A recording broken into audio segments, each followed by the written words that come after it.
The cold wind cut through the settlement like a knife as Kira pressed her scaled body against the metal wall of the storage building. Her claws scraped softly against the rough surface as she peered around the corner. The human settlement of New Sol stretched before her in the dim light of Kepler's twin moons. Most of the humans were inside their warm homes now. This was her time. Kira moved slowly across the empty street. Her legs shook with each step. When had she eaten last? 3 days ago, maybe 4. Time blurred together when your stomach felt like it was eating itself from the inside. Her once bright green scales had faded to the color of old leaves.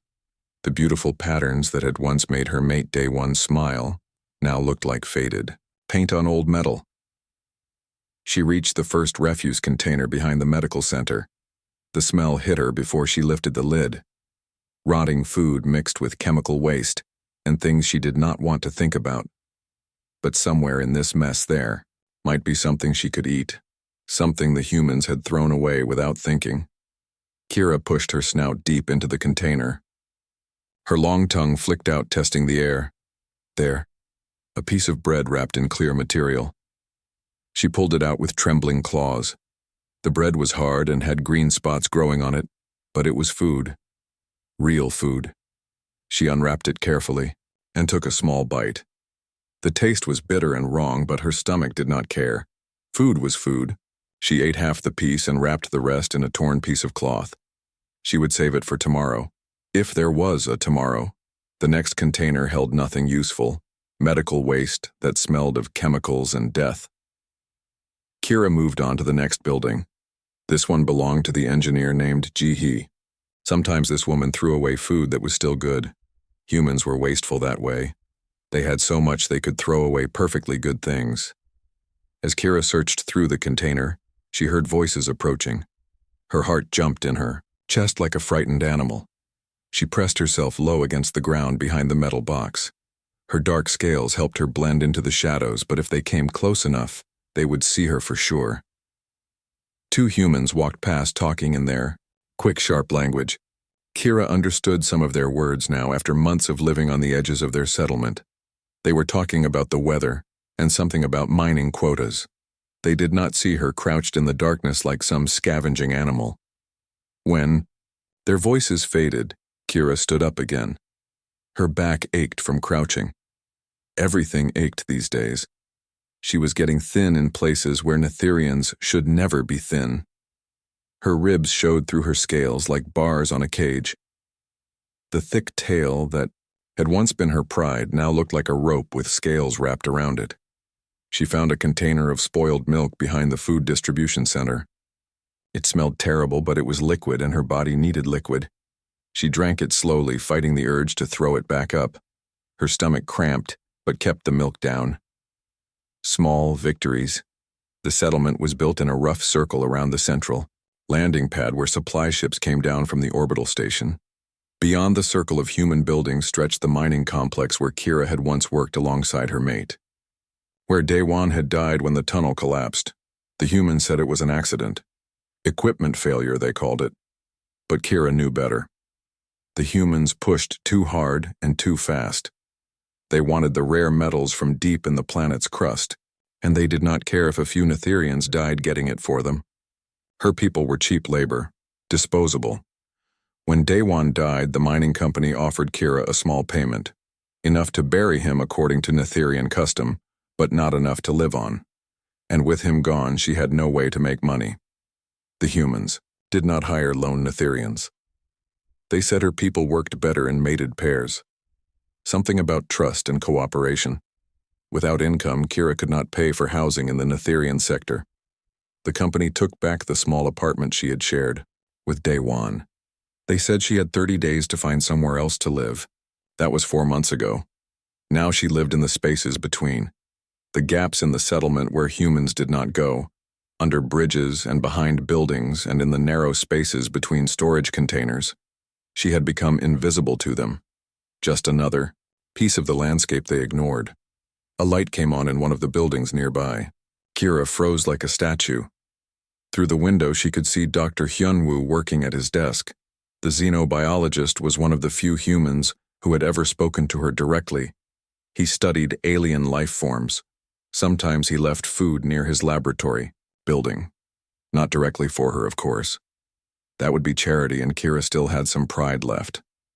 But tonight there was nothing near his building except empty containers and the smell of chemicals. Kira made her way to the edge of the settlement, where the human buildings met the wild terrain of Kepler. Here the wind was stronger and colder. It cut through her thin scales like ice water. She found the small shelter she had built from scraps of metal and cloth. It was barely big enough for her to curl up inside, but it blocked some of the wind. She crawled inside and wrapped herself in the torn thermal blanket she had found weeks ago. The material was thin and full of holes, but it was better than nothing. She ate the rest of her moldy bread and tried to imagine it was one of Daewon's favorite meals. He had been a good cook when they had food to cook. Outside, the wind howled across the empty landscape. Inside her shelter, Kira closed her eyes and tried to remember warmer days. Days when her scales had been bright and her belly full. Days when she had been someone's mate instead of no one's problem. But those days felt like stories now. Dreams from another life. All that remained was the cold and the hunger and the endless search for tomorrow's meal. Kira pulled the blanket tighter around her thin body and tried to sleep. Tomorrow she would search again. She had to, because the only alternative was giving up, and she was not ready to give up. Not yet. So Young kicked the small rock down the path as she walked toward the edge of the settlement. Her mother Ji-hai had told her to stay close to the buildings, but So Young liked the quiet places where grown-ups did not go. The 8-year-old girl had her father's curiosity and his kind heart. Even though Taemin had been gone for 2 years now, So Young still remembered everything he taught her. Her father used to say that every living thing deserved kindness. He said it did not matter if someone looked different or came from a different place. What mattered was helping when someone needed help. So Young carried those words with her everywhere she went. The morning air was cold and sharp. So Young pulled her thick jacket tighter around her small body. She had been exploring the area beyond the main buildings for weeks now. There were interesting rocks here, and sometimes she found pretty pieces of metal that fell from the ships. Her mother did not know about these adventures. Ji-hai worked long hours at the engineering station and trusted So Young to stay out of trouble. As So Young walked along the edge of the settlement, she heard a sound that made her stop. It was very quiet, like someone trying not to make noise, but failing. She followed the sound toward a cluster of storage containers near the old mining road. That was when she saw the alien. So Young had seen Netherians before, of course. They worked in the mines with the humans. But she had never seen one up close like this. The creature was curled up against the side of a metal container. Her scales looked dull and gray instead of the bright green So Young remembered seeing on other Netherians. The alien was not moving much. Just tiny movements like breathing, but very slow. Most children would have run away. The adults always told stories about dangerous aliens and wild creatures. But So Young remembered her father's words about helping living things. This alien looked sick, maybe even dying. So Young crept closer. The Netherian was definitely female based on the smaller size and the pattern of scales around her face. Her eyes were closed, and her breathing was shallow. One scaled. Hand was pressed against her stomach like she was in pain. So Young could see the alien's ribs showing through her scales. She looked very thin and very cold. The little girl knew she should probably get an adult. But what if they told her to go away? What if they said the alien was dangerous and they should leave her alone? So Young made a quick decision. She would help first and get adults later. She turned and ran back toward the settlement as fast as her legs could carry her. Her breath made small clouds in the cold air as she ran between the buildings toward her home. So Young burst through the front door and headed straight for the storage closet where her mother kept emergency supplies. There, the thermal blanket her mother had gotten from the supply depot. It was silver and designed to keep people warm in emergencies. So Young grabbed it and ran back toward the door. Ji-hai looked up from her morning tea as her daughter rushed past with the blanket. The woman worked nights sometimes and was often tired in the mornings. She called after So Young, but the girl was already gone. So Young ran back to where the alien lay against the storage container. The Netherian had not moved at all. Her breathing looked even weaker than before. So Young unfolded the thermal blanket and carefully covered the alien's thin body. The material crinkled softly as she tucked it around the creature's shoulders and legs. The alien's eyes opened slowly. They were large and golden, with dark vertical pupils like a cat. For a moment, both the child and the alien just stared at each other. So Young was not afraid. The alien looked surprised and confused, but not dangerous. The alien tried to say something in her own language. The words sounded like soft clicking and hissing sounds. Then she tried to speak in Korean, but her voice was very weak and the words came out wrong. So Young smiled at her. Not the fake smile adults sometimes used with strangers, but a real smile. The kind her father had taught her to give to people who needed kindness. The alien's golden eyes grew wide. She reached out one scaled hand and touched the edge of the thermal blanket like she could not believe it was real. Now So Young ran to get help from someone who would know what to do. Dr. Hyun-woo lived and worked in the research building near the center of the settlement. Her father had always said the doctor was a good man who cared about all living things. If anyone would help an injured alien, it would be him. So Young pounded on the door of the research building until Dr. Hyun-woo answered. He was a tall, thin man, with kind eyes behind thick glasses. He looked surprised to see So Young standing on his doorstep so early in the morning. So Young grabbed his hand and pulled him toward the door. She talked as fast as she could, telling him about the sick alien and the thermal blanket, and how the creature looked like she might die. Dr. Hyun-woo listened carefully as they walked quickly toward the edge of the settlement. When they reached the storage containers, Dr. Hyun-woo stopped and stared.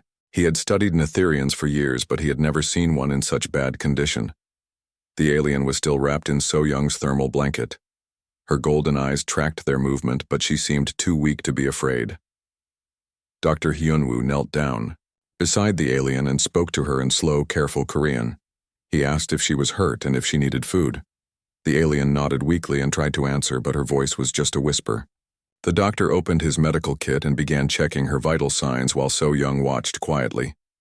The alien kept looking at So Young with those big golden eyes. There was something in her expression that looked like wonder, like she could not believe a human child had helped her.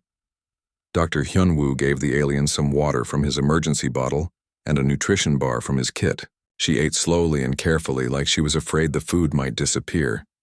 So Young sat cross-legged on the ground nearby. She did not understand why the alien looked so surprised by kindness. In her young mind, helping someone who needed help was just what people did. Her father had taught her that. It was simple and right and good. Dr. Hyun-woo helped the alien sit up against the storage container. Color was starting to return to her scales, and her breathing was getting stronger. She looked from the doctor to So Young and back again.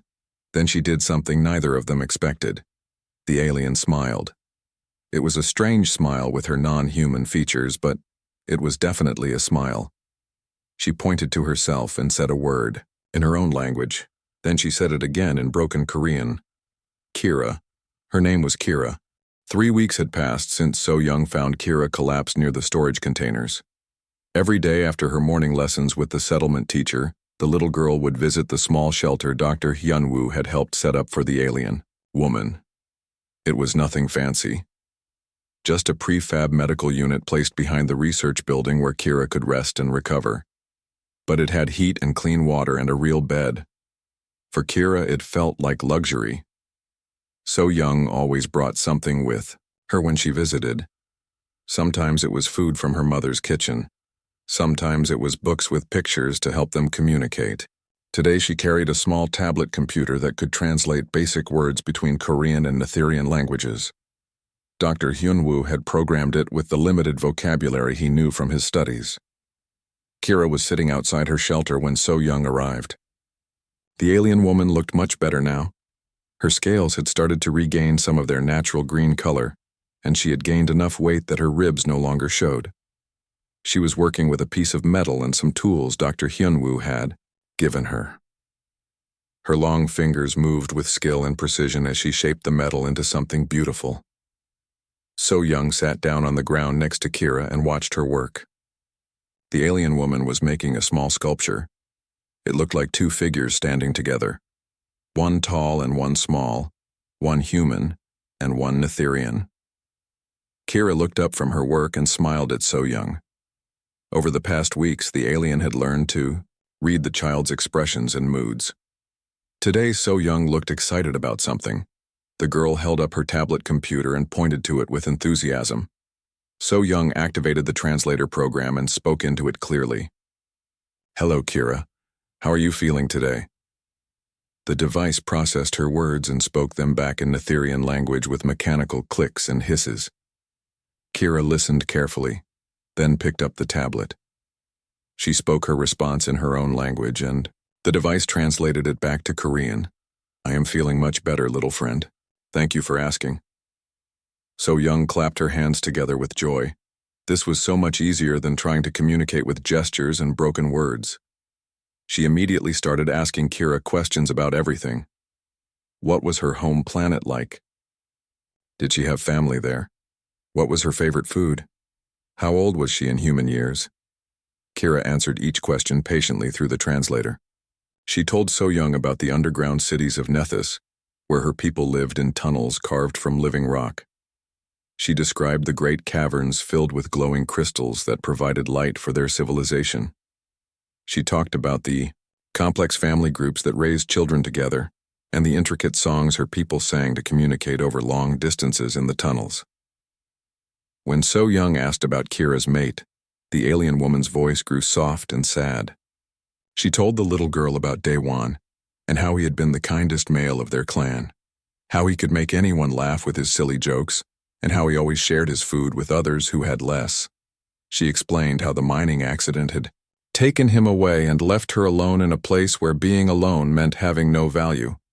So Young listened to every word with the serious attention that only children can give to important things. When Kira finished talking about Daewon, the little girl reached out and took the alien's scaled hand in her small human one. She did not need the translator to communicate comfort and understanding. They sat together in peaceful silence for a while. Then So Young had an idea. She started teaching Kira simple Korean words without using the translator. She would point to objects and say their names clearly.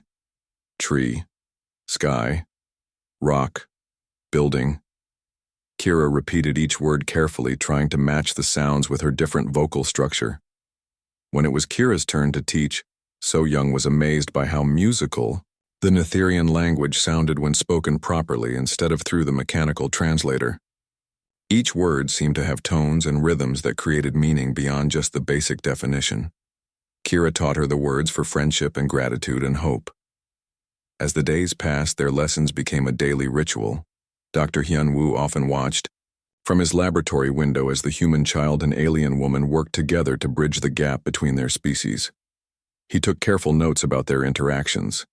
This was the first time in recorded colonial history that a human and Netherian had formed a genuine friendship, but not everyone in the settlement approved of what was happening. Mine foreman Dong Hyun had been complaining to anyone who would listen about the alien living so close to the human residential area. He said it was dangerous and inappropriate. He claimed that Netherians were primitive creatures who could not be trusted around human children. One afternoon, while So Young and Kira were practicing Korean vocabulary near the research building, Dong Hyun approached with two other miners behind him. He was a big man with rough hands and a loud voice. He pointed at Kira and started shouting at Dr. Hyun-woo about safety protocols and proper procedures for handling alien subjects. So Young stood up and walked directly over to Dong Hyun. The 8-year-old girl looked very small next to the large man, but she showed no fear at all. She crossed her arms and looked up at him with the same stern expression her mother used when she was disappointed in someone's behavior. "She is not dangerous," So Young said in a clear, strong voice.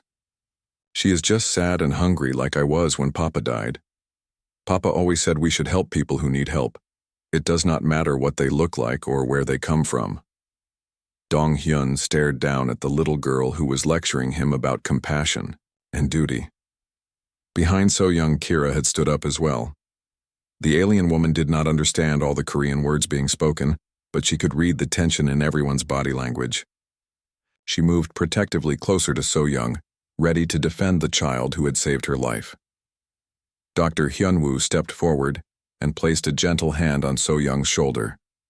He spoke calmly to Dong Hyun, explaining that Kira posed no threat to anyone, and that her presence was actually helping his research into interspecies communication. He pointed out that So Young had shown remarkable maturity and wisdom in her friendship with Kira.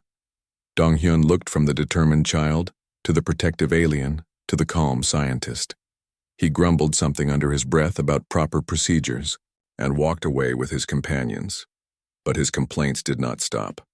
Word began to spread through the settlement that there was growing opposition to Kira's presence in their community. That evening, So Young sat with her mother Ji-hai over dinner and told her about the confrontation with Dong Hyun. Ji-hai listened carefully as her daughter explained why she thought it was important to be friends with Kira. The woman had been watching her daughter's relationship with the alien with mixed feelings. Part of her worried about the potential dangers, but another part of her was proud of So Young's compassion and courage. Ji-hai realized that her daughter was teaching the entire settlement a lesson about what it meant to be truly human. The evening air was warm for once as So Young walked toward Kira's shelter, carrying a small wooden box under her arm.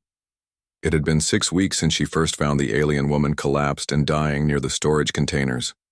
Now Kira looked healthy and strong.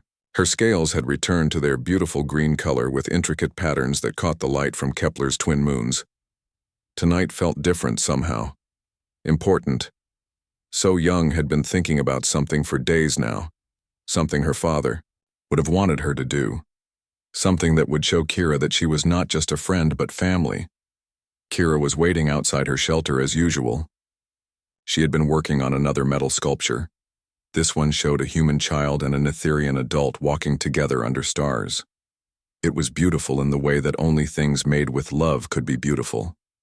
When Kira saw So Young approaching, with the box she tilted her head with curiosity. "What do you carry tonight, little sister?" Kira had learned to speak Korean much better over the past weeks. She still had an accent that made some words sound musical, but she could express complex thoughts now without the translator device. So Young sat down on the ground next to Kira and placed the wooden box between them. It was made of dark wood, from earth, and had belonged to her father. Inside were the most precious things So Young owned in the entire universe. Ji-hai had given So Young permission to bring the box tonight.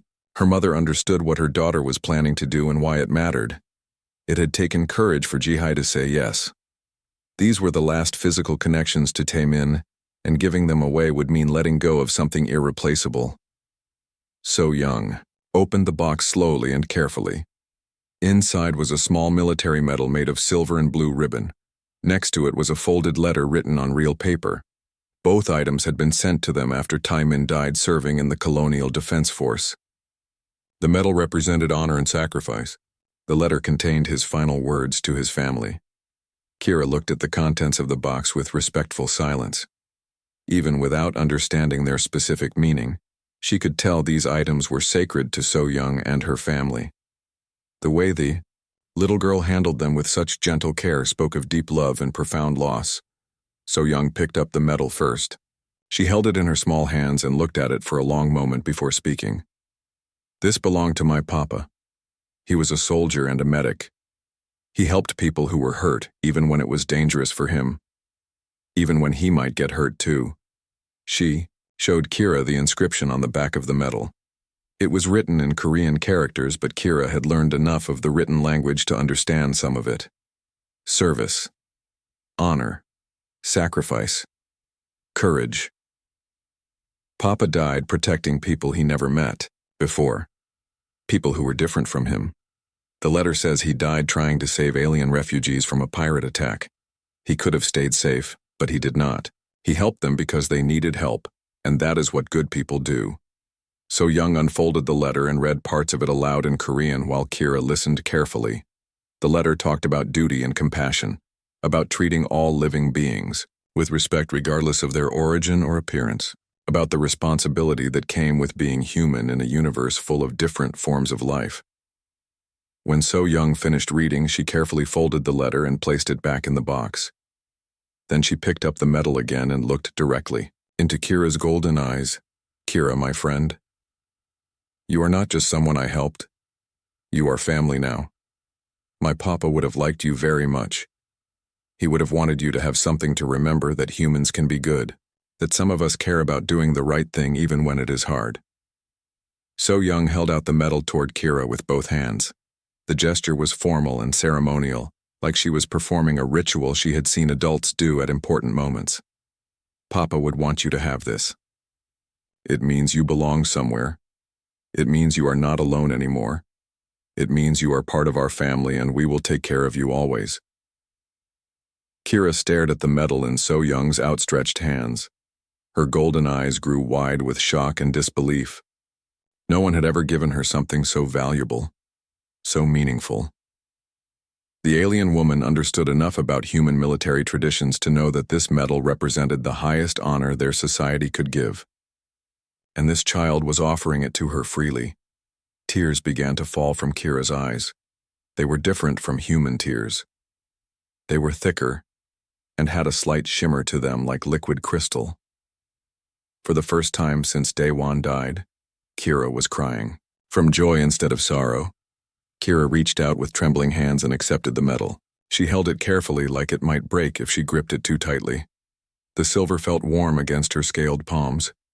The weight of it was nothing compared to the weight of trust and love it represented. Little sister, the alien woman's voice, was thick with emotion. I cannot accept something so precious. This belongs to your family, to your father's memory. So Young shook her head firmly. You are my family now. Mama agrees. We talked about it for a long time. Papa's memory lives in the good things we do, in the people we help, in the love we share with others. Giving this to you makes his memory stronger, not weaker. Kira pulled So Young into a gentle embrace. The alien woman was careful not to scratch the child with her claws, but she held her close against her warm-scaled chest. So Young wrapped her small arms around Kira's neck and hugged her back with all the love in her young heart. They sat together under the twin moons holding each other, while Kira continued to cry tears of gratitude and wonder. The medal lay between them, catching the moonlight and reflecting it back like a star.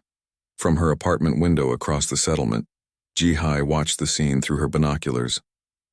The engineer was crying too as she saw her daughter complete the gesture that would change everything. Not just for Kira, but for their entire community. Word of what So Young had done would spread quickly through the settlement. People would talk about it and think about it, and maybe some of them would understand what it truly meant to be human. Dr. Hyunwoo had also been watching from his laboratory. He made careful notes in his research journal about this unprecedented display of interspecies bonding. But even as the scientist in him recorded the facts, the man in him was deeply moved by what he had witnessed. A child had just demonstrated more wisdom about cooperation and acceptance than most adults would ever possess. Later that evening, Kira carefully placed the medal in a position of honor inside her shelter. She wrapped it in soft cloth and put it where she could see it every morning when she woke up. The medal would remind her daily that she belonged somewhere, that she had value beyond her usefulness as cheap labor, that someone considered her worthy of their family's greatest treasure. As So Young walked home carrying the empty wooden box, she felt lighter somehow, like she had done something her father would be proud of, something that mattered in ways she could not yet fully understand. Tomorrow the real work would begin. Tomorrow she would help Kira find her place in their community. But tonight she had given her new sister the most important gift possible, the gift of knowing she was loved. The news of So Young's gift to Kira spread through the settlement like ripples in still water. Within days, everyone knew that the little girl had given her father's military medal to the alien woman. People talked about it in the cafeteria during meals and in the workshops during breaks. Some thought it was beautiful. Others thought it was foolish. But no one could ignore what it meant. Carpenter Jun-ho was the first adult to act on what he had heard.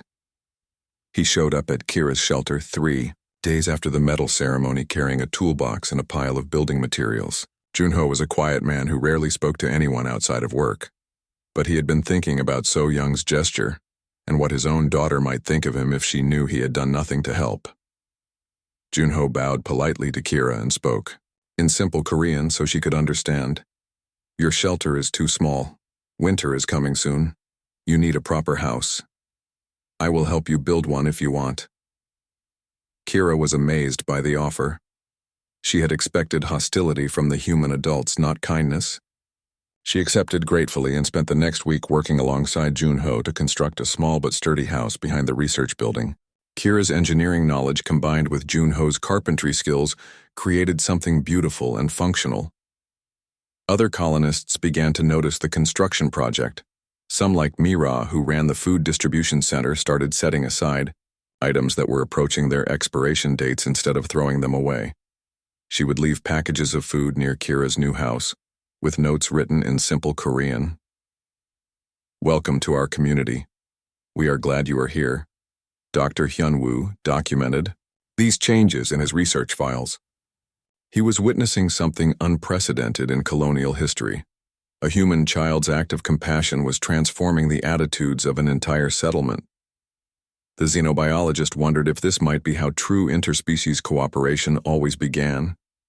Not with treaties or trade agreements, but with simple human kindness. But the transformation was not universal.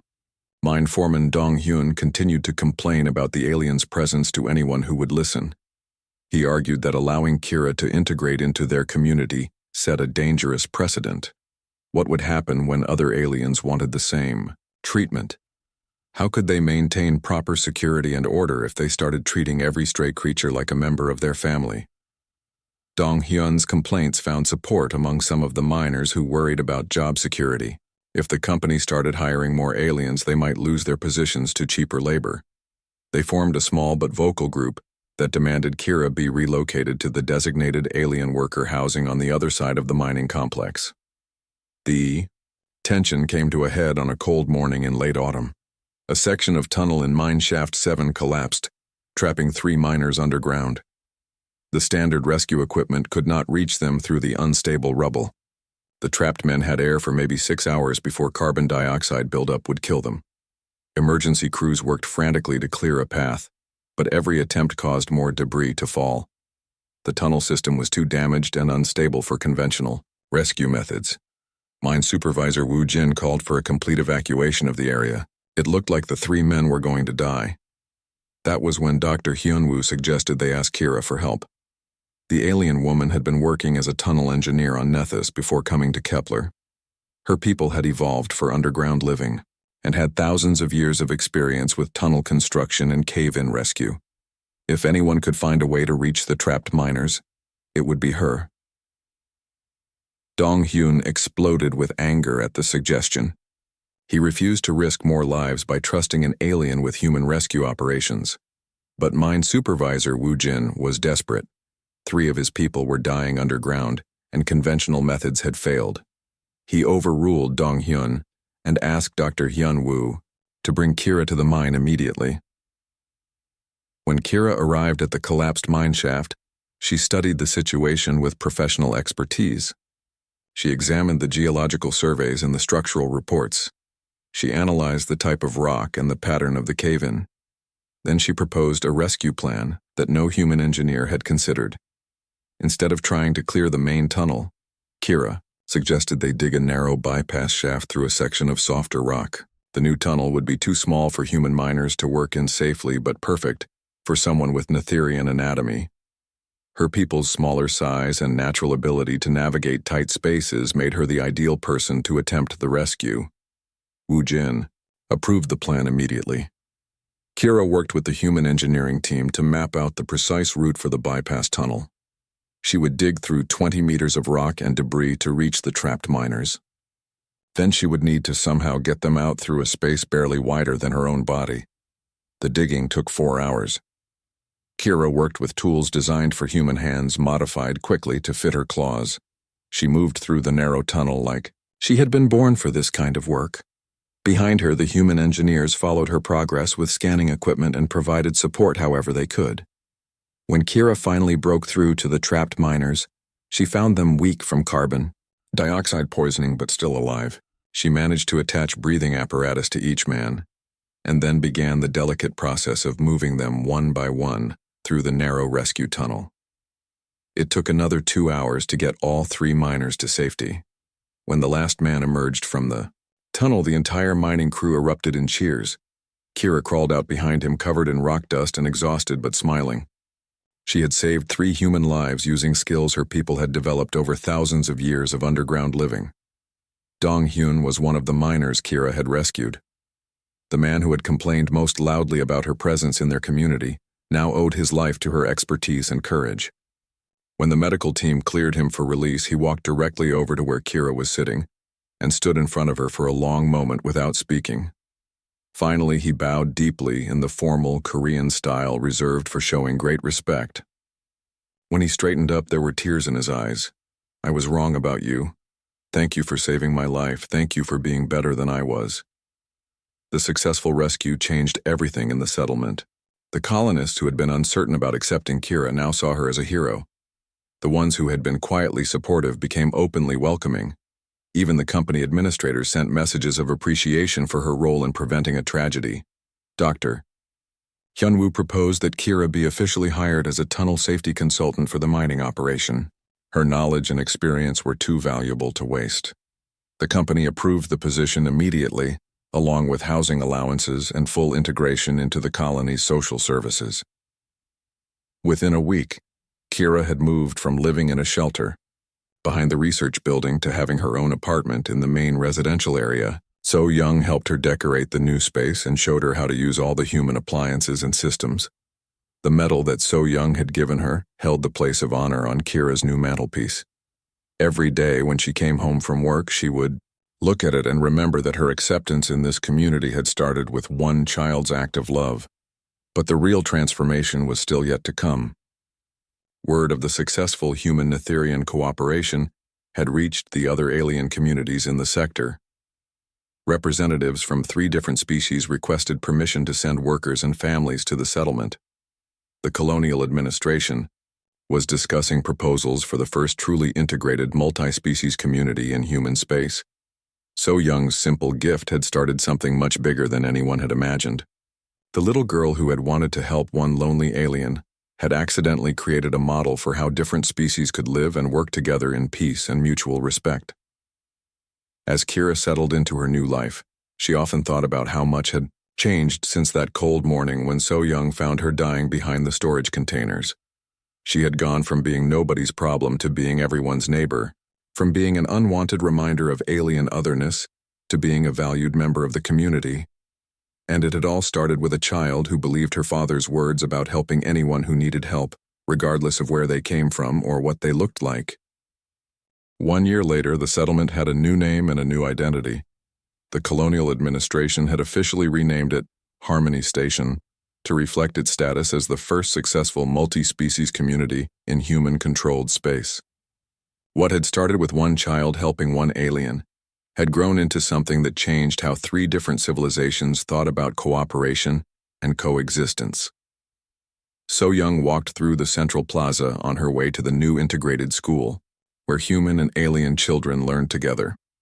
She was 9 years old now and had grown taller over the past year. But she still had the same kind heart and curious nature that had led her to help a dying stranger behind the storage containers.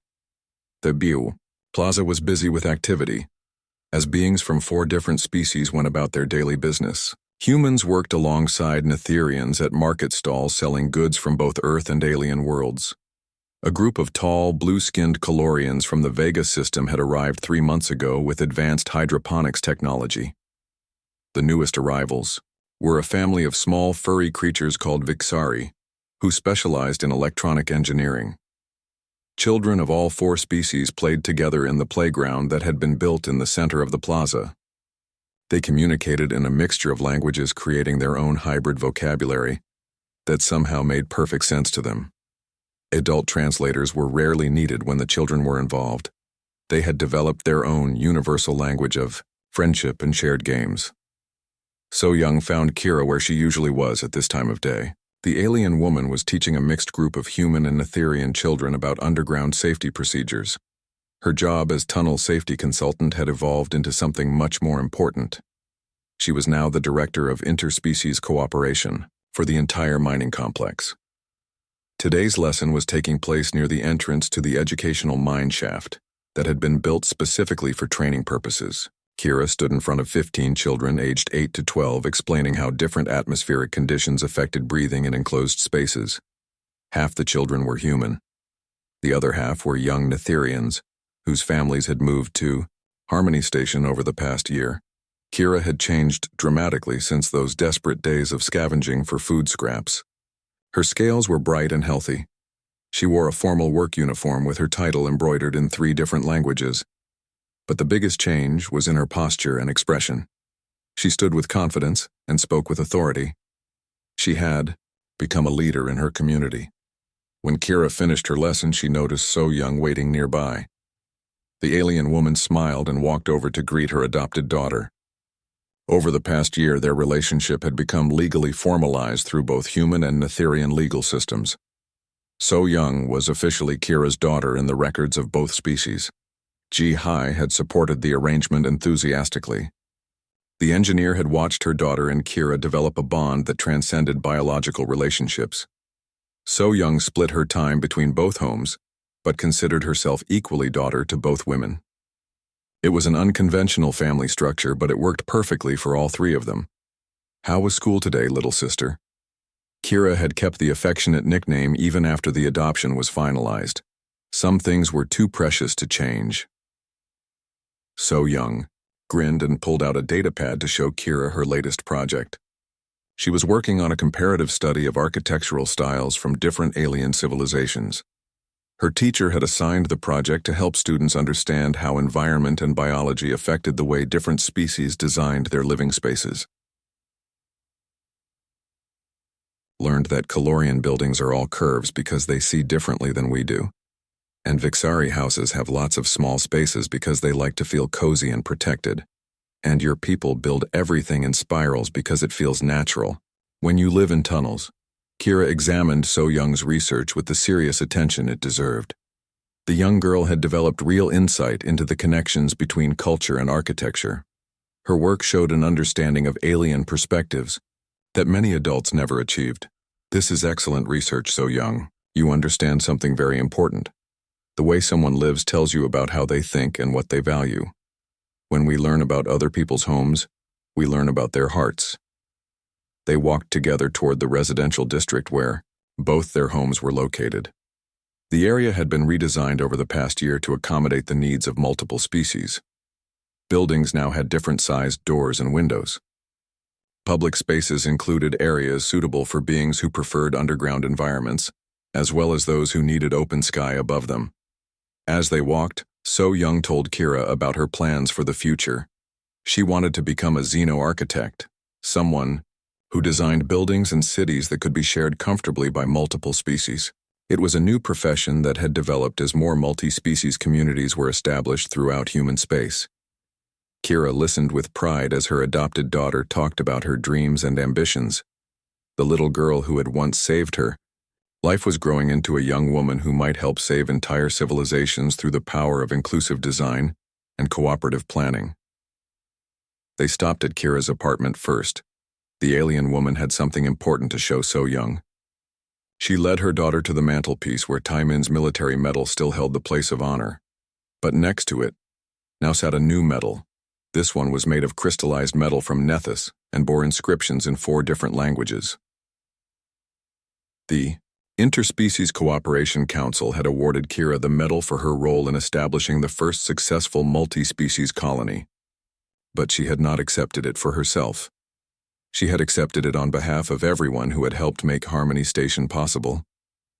Especially the little girl who had started it all by sharing a thermal blanket with a dying stranger. So Young examined the new medal carefully. She could read the inscription in Korean and was learning to recognize some of the Netherian symbols. The other 2 languages belonged to the Calorians and Vixari. All 4 inscriptions said the same thing. For service to peace through understanding. Kira picked up both medals and held them in her scaled hands. "These belong to both of us now. Your father's medal reminds us where we came from. This new one shows us where we are going. Together we are building something that never existed before. A place where being different is not something to fear, but something to celebrate." Later that evening, the extended family gathered for dinner at HFY's apartment.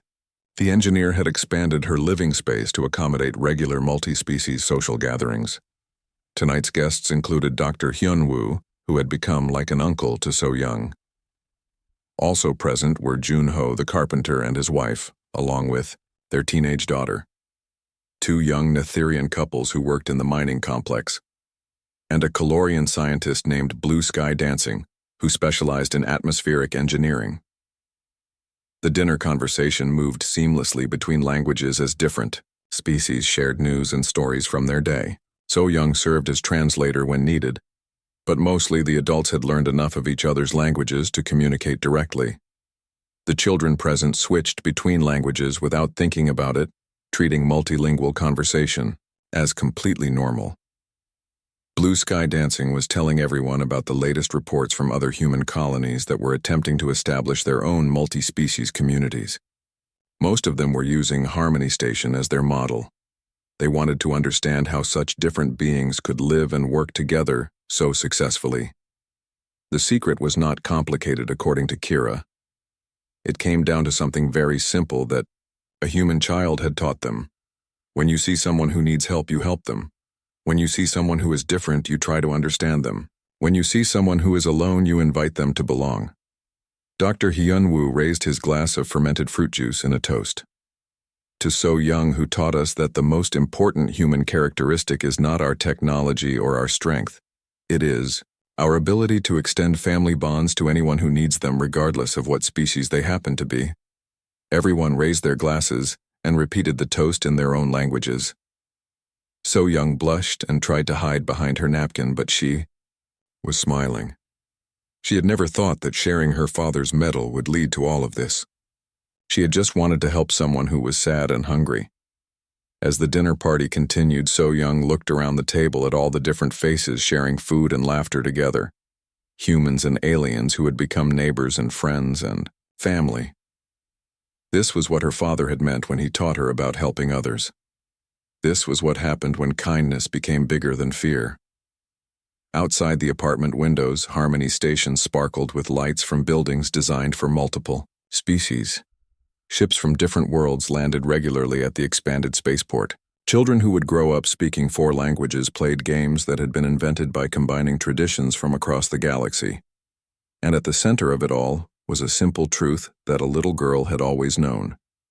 Family was not about what you looked like or where you came from. Family was about choosing to love someone and never giving up on them no matter what. So-young fell asleep that night in her room at Ji-Hai's apartment, surrounded by gifts from friends representing 4 different species. On her bedside table sat a small photo of her father in his military uniform. Next to it was a newer photo, showing her and Kira working together in the tunnel training facility. Both pictures represented the same thing. Love that was strong enough to cross any distance and bridge any difference. Love that could transform strangers into family and turn a small settlement into a beacon of hope for the entire galaxy. The Chusum legacy of Timon's medal continued to grow with each passing day as more beings learned that humanity's greatest gift to the universe was not their ships or their weapons or their technology. It was their ability to make anyone feel like they belonged somewhere.